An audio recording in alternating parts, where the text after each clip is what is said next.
Jaga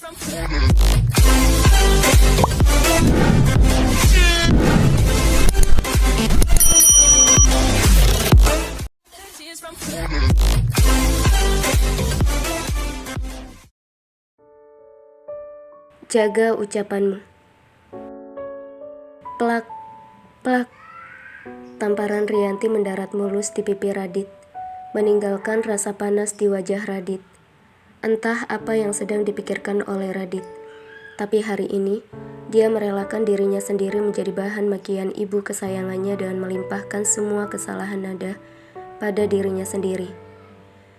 Kamu laki-laki kurang ajar sekali, Radit ya. Kenapa kamu tega sekali dengan istrimu sih? Saat ini dia sedang hamil malah kamu usir. Bahkan kamu tidak menyokong finansialnya dan membiarkan dia bekerja menjadi office girl di kantormu sendiri. Apa ibu mengajarimu menjadi anak yang kurang ajar seperti ini? Kenapa kau sangat tidak menghargai wanita? Bla bla bla. Rianti seakan tidak peduli dengan keberadaan karyawan yang ada di sana. Saat ini, Rianti benar-benar marah, sehingga Rianti langsung menumpahkan emosinya saat itu juga. Untungnya di perusahaan ini semua karyawan dilarang untuk menggosip, apalagi menyebarkan gosip. Kalau tidak, hancur sudah nama baik perusahaan ini karena perbuatan ibu yang maki-maki di depan umum seperti ini. Tapi kenapa juga aku harus membela Denada di depan ibu ya? Hais, aku tak tahu apa yang aku pikirkan.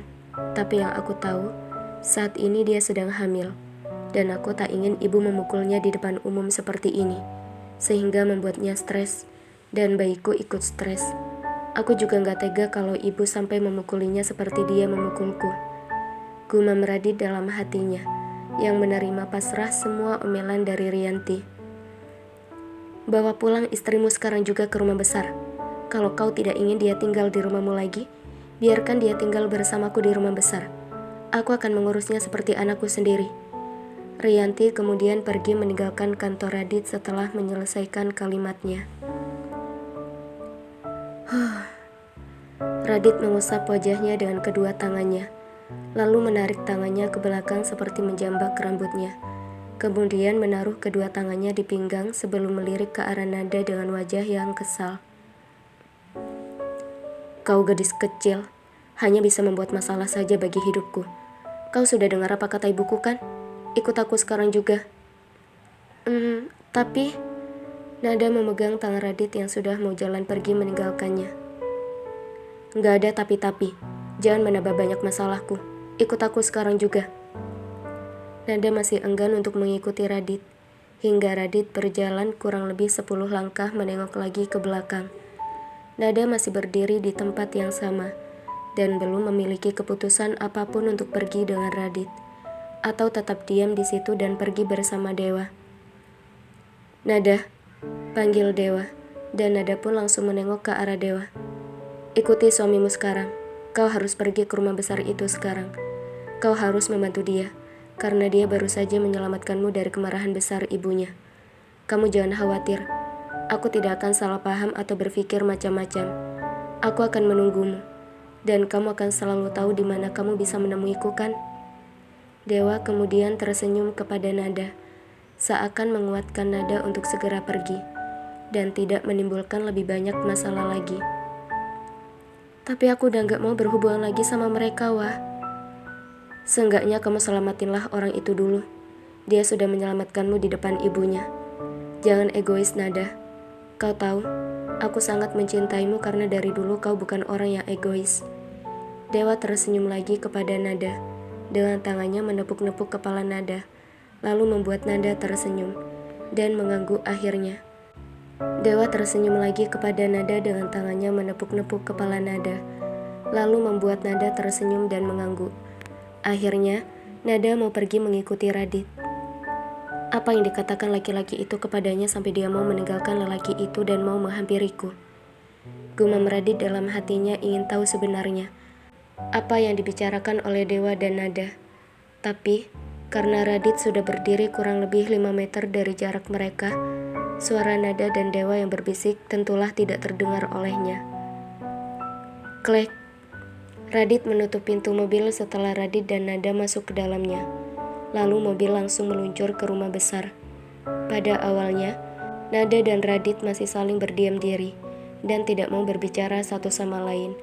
Nada duduk menempel pada pintu di sebelah kanan, sedangkan Radit duduk biasa di sebelah kiri. "Maaf Tuan Muda, sudah waktunya Anda untuk minum obat." Sandi dari kursi depan menyerahkan obat kepada Radit saat alarm waktu minum obat Radit berbunyi di handphonenya. Aku sudah sembuh Sandi, aku tidak butuh obat itu lagi." Radit bahkan enggan untuk menatap ke arah Sandi yang sedang memberikan obat. "Tapi Tuan Muda, Dokter Harusono bilang ini adalah antibiotik dan harus dihabiskan supaya tubuh Anda tidak kebal antibiotik nantinya." Sandi memaksa.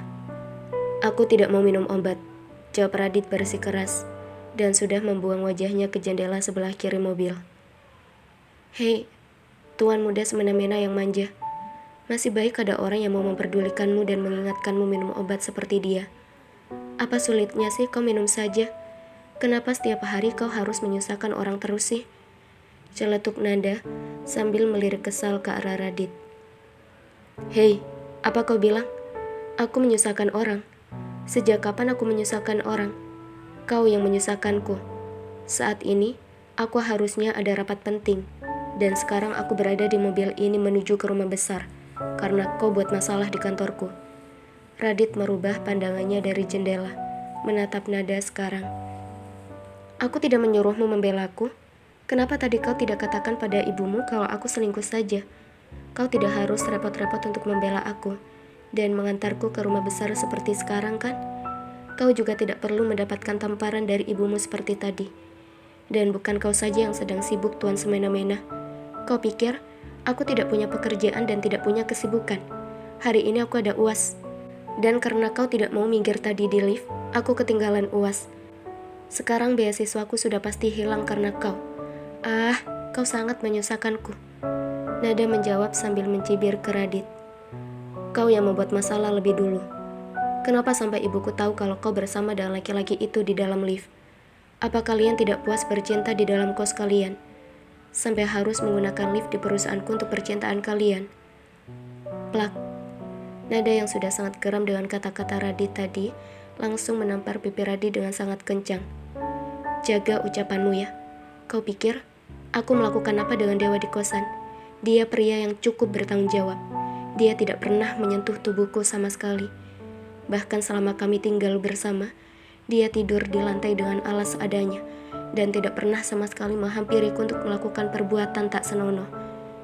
Jadi jangan pernah lagi merendahkannya.